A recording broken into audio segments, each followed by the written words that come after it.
So I don't know if I said before, but this month, July, where we celebrate Independence Day, and our country, our nation's founding, and our nation's collective sense of wanting to have personal agency, right? Wanting to be free, although everyone was not free, but that was the impulse, right? And so this month, our theme is going to be the art of personal agency.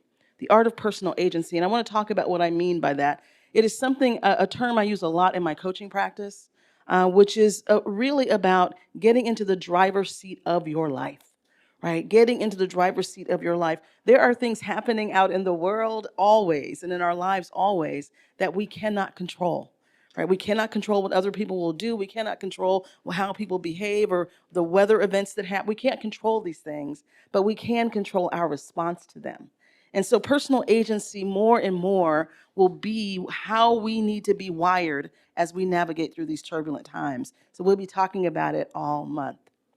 So today I wanted to talk about and just acknowledge, particularly with the flooding in Texas, that the things feel heavy right now, right? Things feel heavy right now, and it does a disservice to pretend that it doesn't feel that way or that these things are not happening, right? We have wars going on, we have political upheaval and divisiveness happening, and natural disasters happening, and things are coming one after the other, after the other, after the other. It is a very challenging time that we are living in. And I think it's important just to acknowledge that versus running away from it or pretending it doesn't exist or doing spiritual bypass and using positive thinking to pretend that we're not challenged right now, right? And so I just want to say that right up front. It is tough. It is tough. It is tough to look at the news or to have things that come across your feed or notifications on your phone. And we are feeling human beings. And yes, we are spiritual beings, and we're spiritual and human. I think we're both of those things, and they're really one thing, right? But we feel these things.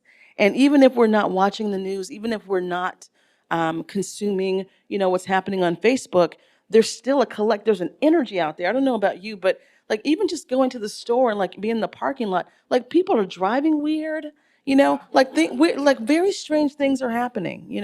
The other day I was in Whole Foods at the pickup counter for packages for Amazon pickup counter.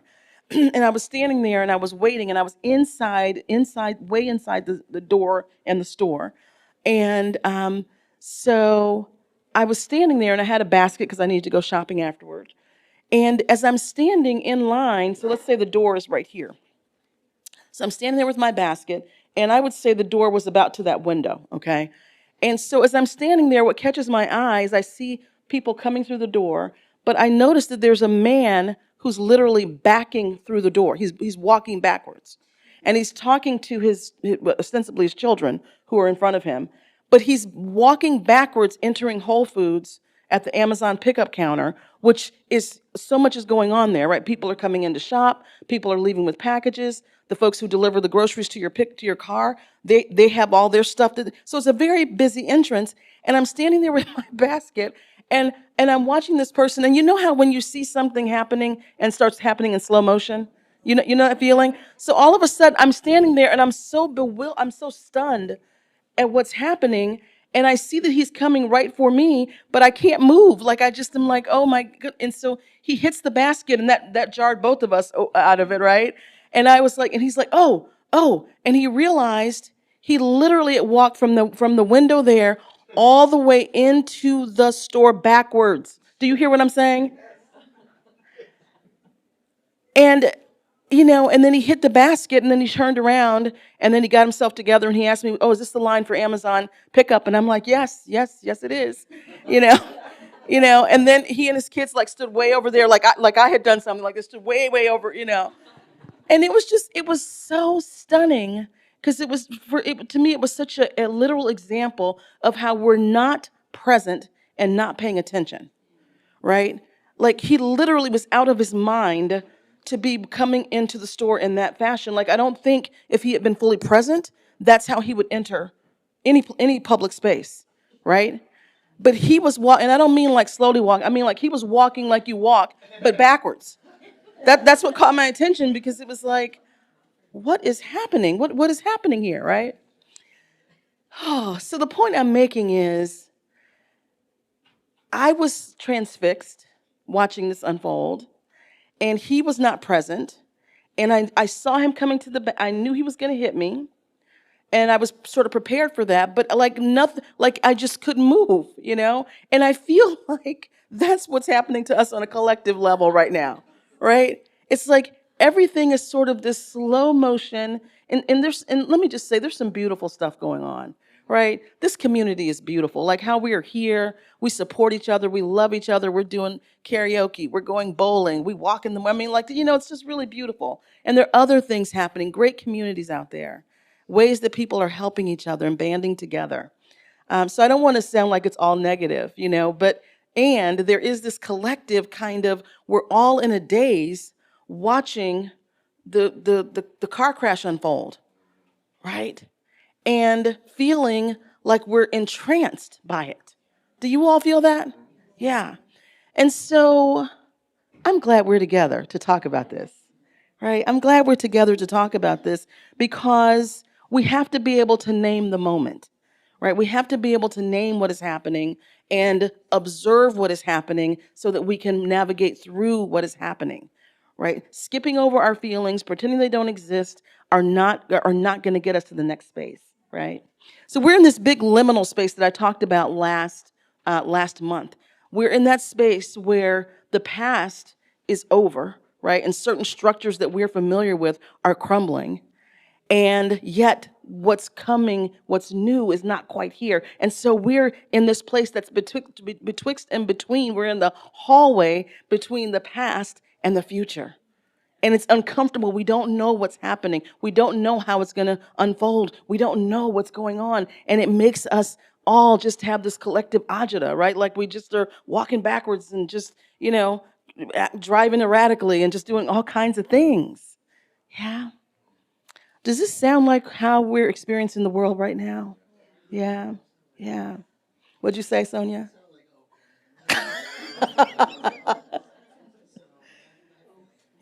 Yeah, this collective energy.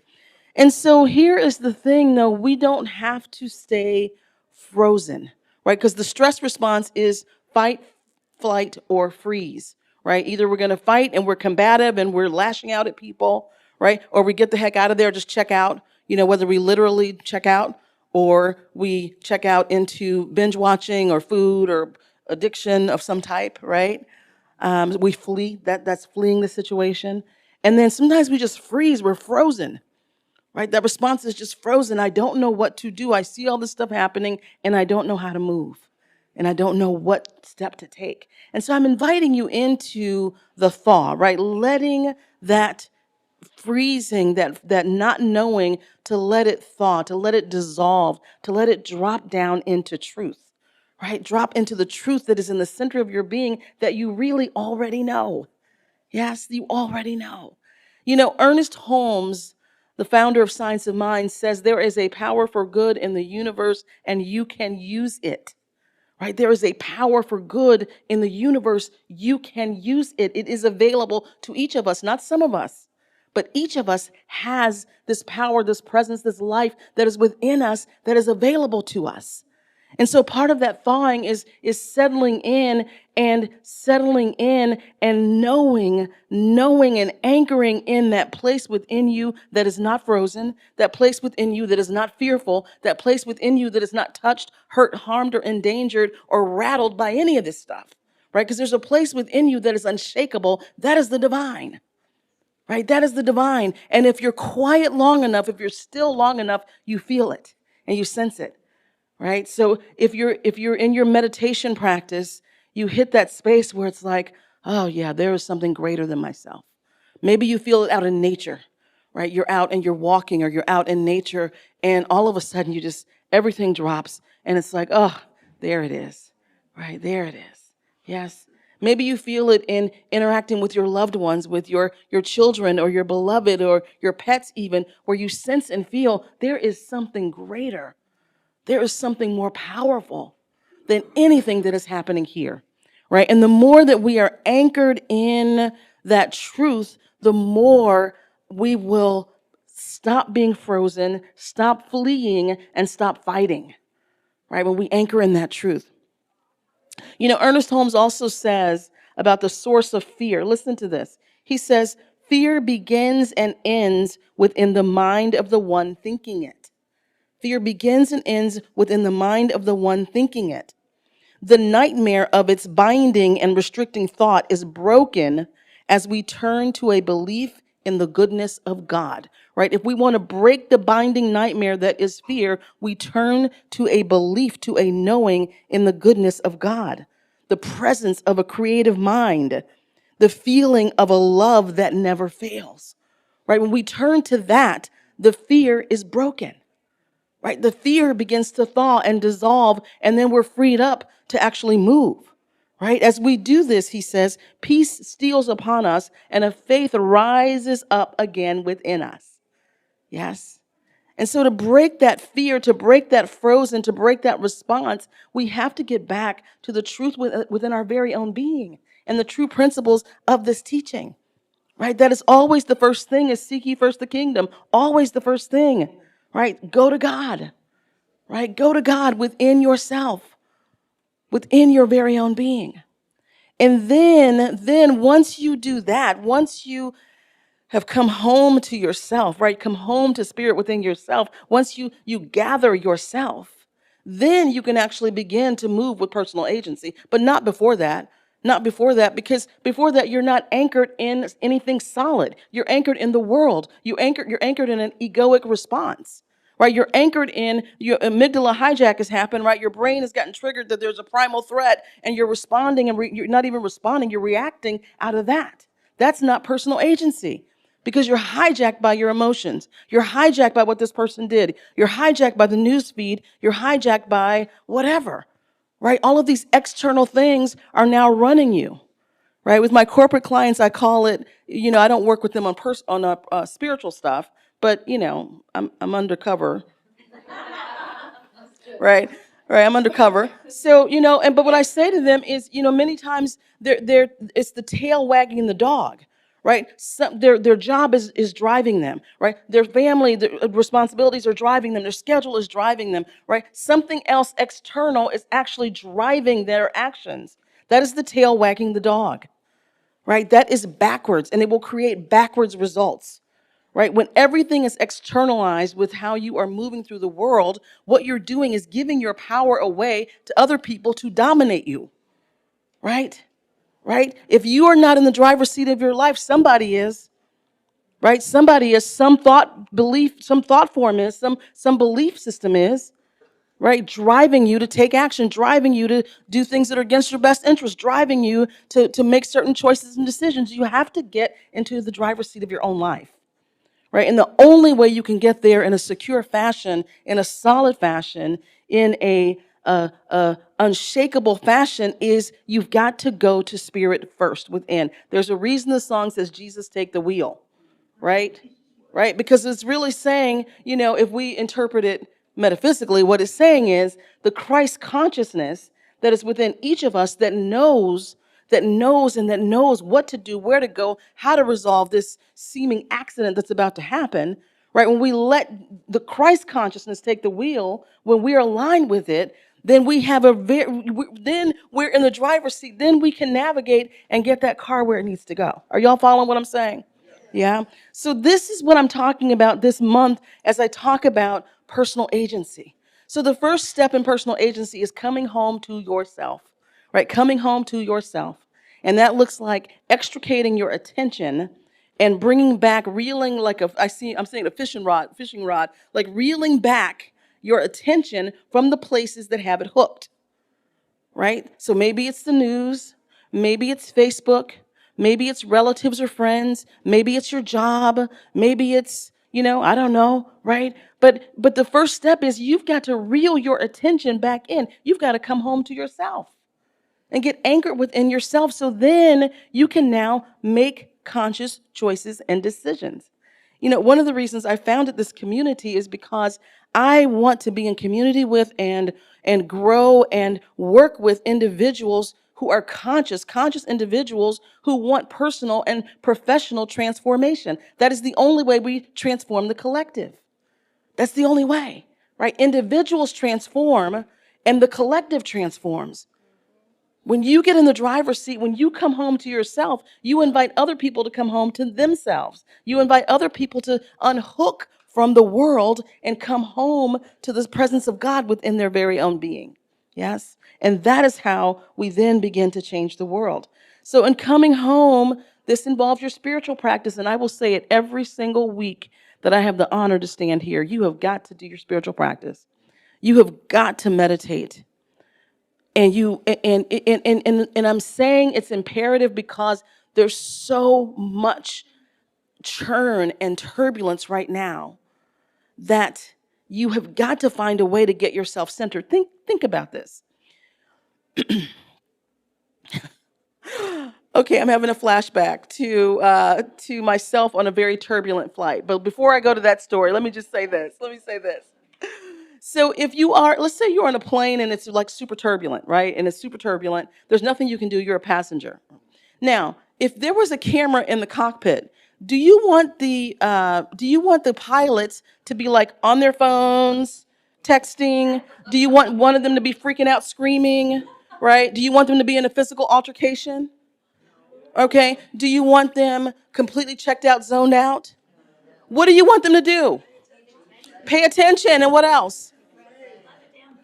What'd you say? Fly.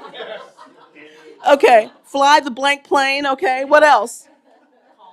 You want them calm and collected, right? If the camera's in the cockpit while this is happening, you don't want to see you don't want to see a Jerry Springer brawl happening, right?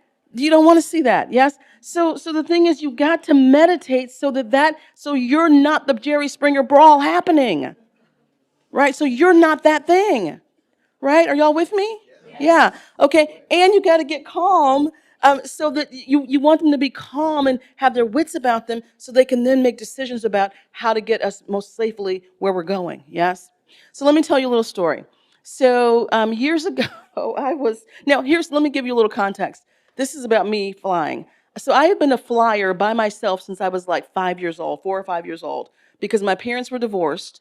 And so my dad and my grandparents lived in another city. And so my mom would put me on a plane in Cleveland. And back in the day, you got on the plane and then the stewardesses checked you in and they sat with you. And then I'd have to change planes and they walked me to the next gate and then I changed planes. Now my mom says if now she would never do that, right? But then it was like, she was divorced. She was in law school and then being a lawyer. And so she just put me, and she's like, she can read, Rasheryl will be okay. And she put me on the plane, right? So I've been fine flying. And then as an adult, all of a sudden, I got like very nervous about turbulence. So one summer, I am going to Martha's Vineyard to hang out with friends. And I think I flew into Boston. And then from Boston to where you get the ferry, I forget the exact path, but you take a puddle jumper, okay? I did not know that. And so when I got on that very little plane with like maybe 8 other people, there was a lot of turbulence, okay? And I was in college. I was in college in New York, and I started losing it. So first I started hyperventilating, okay? And then I was like literally shaking. And there was this family, this very sweet family that was sitting like a little bit behind me, but over. And there was I think a baby in arms and then a little boy, maybe like 9 or 10. That little boy came over and was like trying to comfort me. And he's like, it's going to be okay. And his mom was like, it's going to be okay. You're going to, and I was like literally freaking, just having like a complete meltdown on the plane. I wasn't screaming, but it was such a small plane and it was obvious that I was completely losing it, right? And I will never forget this little kid just trying to calm me down.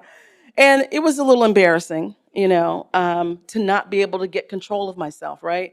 But sometimes doesn't it feel like that right now? Where it's like, where you're just sort of white knuckling it through like what's the next thing that's going to happen? Yes. And so fast forward many years, and I was a consultant for about a decade, where I would fly to clients all over the world. And so I was on a plane like every single week, and I still had this residual fear. Like as soon as there was any kind of turbulence, just this thing would come up, right? And what I learned to do, because I was actually teaching my corporate clients this, is that I had to get control of my breath. I had to get control of my breath, right? And so I started practicing the breathing work, the breath work I was doing with clients to help them in high stress. They have to present to the board so to help them. So I started practicing that myself when I was on planes. And lo and behold, pretty quickly, I would be able to. I also initially, though, I couldn't sleep on a plane. Like I was hyper vigilant, right? Pretty quickly, within a few months of doing that practice, I was able to fall asleep on the plane. I didn't. If I mean, we could have significant turbulence, and I was fine, right? I would immediately start with the really deep belly breathing, right, and really controlled breathing practices, and I was able to manage my physiology, even in very scary situations. And that has stayed with me to this day. And so the reason I'm even sharing this with you is because it is absolutely possible through practice, through your spiritual practice, to gain control over the physiology of fear, right? The physiology of stress. As the Navy SEALs say, if you can't control your physiology, you can't control anything. You cannot deal with stress if you can't get control of your body and how it's functioning. And you do that through the breath, right? So I just want you to know that when I say gather yourself, come home to yourself, gaining control over yourself, it is literally a breath away. Literally a breath away. This is not complicated stuff. Okay, y'all still with me? Yes. All right. So the other thing about personal agency is our ability to make choices, to be conscious in our choice making. So the poet, and I hope I'm pronouncing his name properly. I'm going to say Ian Thomas says, "And every day the world will drag you by the hand, yelling, 'This is important, and this is important. You need to worry about this and this and this.' And each day it is up to you to yank your hand back and say, 'No, this is what's important,' right? To be conscious and awake enough to say, 'No, I am not participating in that,' right? 'No, I am not going down that rabbit hole. No, I am not going to be hijacked by X, Y, and Z. No, I am not going to be triggered by whatever it is.' We have the power to do that. But if you're not at home, if you're all out of sorts, if you're walking through the store backwards, it's very hard to be conscious in your choice making. Yes? And so I invite you because this is really what personal agency is all about. It's about your ability to own your throne and to make choices, not in an imperial way, not as a power over, but being empowered. Right? You're aligned with your own power, and you're making choices about what will have the honor of your attention. Right? What will have the honor of your attention? Our time on this planet and these bodies and these incarnations are limited, are limited, are limited, right? And the veil is thin. The blink of an eye, you're poof, right? And so really think about what am I allowing to have my attention? Right? That's a precious thing. What am I allowing to engage my attention? And is it worthy of it? Is it worthy of it? Is it feeding me? Is it growing me? Is it making the world a better place? Is it making me better? Is it something that I leave as a thought form, as a belief, as practices and patterns for my children that make a generational shift in my family? Is it that? Right? Or is it just the you know what that's just happening everywhere to get our attention? Yeah. And so really thinking about for yourself, what choices am I making? What can I say no to? And what am I saying yes to? Right? What am I saying yes to? So I want you to really be aware of that as you move through this week of what has the honor of having your attention? And is it really valuable? What value is it producing? right? Just like if you were on a job, right? What tasks or things are you doing that are really bringing value to the company you work for, right? If that's the frame that you need. The last thing I want to say is all of this is really about being present, because what you do now determines the future. And that is why it's so important for us as individuals to really get that what is happening in the present is what's building the future. And so if right now we're collectively freaking out and we're collectively just completely talking about how we're not powerful and how, oh, they're going to do this to us, and oh, now they're doing this to us, and now they're doing that. Like these comments and language I see all the time that's so steeped in powerlessness. If we keep stoking that now, that is the future we are building, right? That is the future we are building. Yeah. And so it's really important now to be present to what is happening right now. What am I building right now? How am I living right now? Because that determines the future. Eckhart Tolle says the power for creating a better future is contained in the present moment. You create a better future by what you're doing right now. You create a good future by creating a good present. Are you creating a good present? Are you creating the present of your dreams? Because you have the power to do that. Right? You have the power to do that. And so if you want the world to be better going forward, you have to be better right now. It doesn't happen in the future. All we have is right now. The point of power is in this present moment. Right? So it's in our choices, our decisions, how we're going to live, who we surround ourselves with. Right? Are we doing our spiritual practice or not? Are we caught up in the swirl? Are we walking backwards through life? Right? Or are we present? Are we in the driver's seat? Are we connected to a community that lifts us up? Are we able to consciously bring our attention back to center and get home when we need to be home? Right? Because that's going to determine what the world looks like going forward. No one's coming to save us. There's no one out there who's going to save us. This is not a film where the good guy rides in or the good people, come in and take away all the bad guys. That's not what this is. That's not what this is. We are the ones, right? We are the ones who are the good guys at the end of the movie that make it right. We're the ones who do that through our consciousness and through how we live individually and then collectively in the choices we make. Are y'all following what I'm saying here? Yeah. So I really want you to get this because I think, it does feel surreal. Like it feels surreal sometimes, like we're watching a film. So it's like, oh, I feel like there's this collective sort of like, well, at the end, I don't know, Tom Cruise comes in and gets all the bad guys or whatever, whoever, right? Whoever the person is, right? That character comes in, right? And it's like, no, that's not what this is.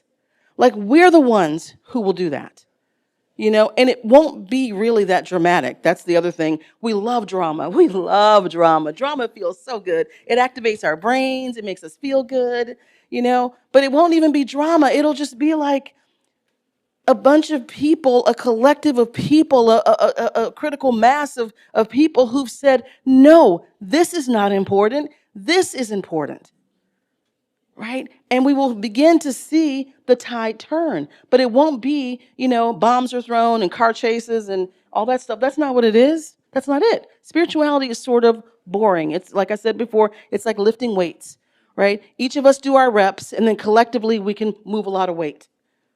Right? But we each have to do our reps, and that part's boring. And then when we lift the big weight, it's a little strenuous, but it's still sort of boring. It's not like, bombs exploding, right? Or whatever the thing is, the car chase or whatever it is. Yeah? So that is my invitation to y'all, beloved, to really move into, oh my goodness, to really understand there is a power greater than this world that has the final word in all of it. And we help accelerate that by participating in it and by being awake and being aligned with it, right? Because 1 plus God is a majority. Always was, always will be. 1 plus God is a majority. And if enough of us get aligned with the absolute truth, the spiritual, not religious God, then we can shift everything that's happening right now. Let's turn within for prayer.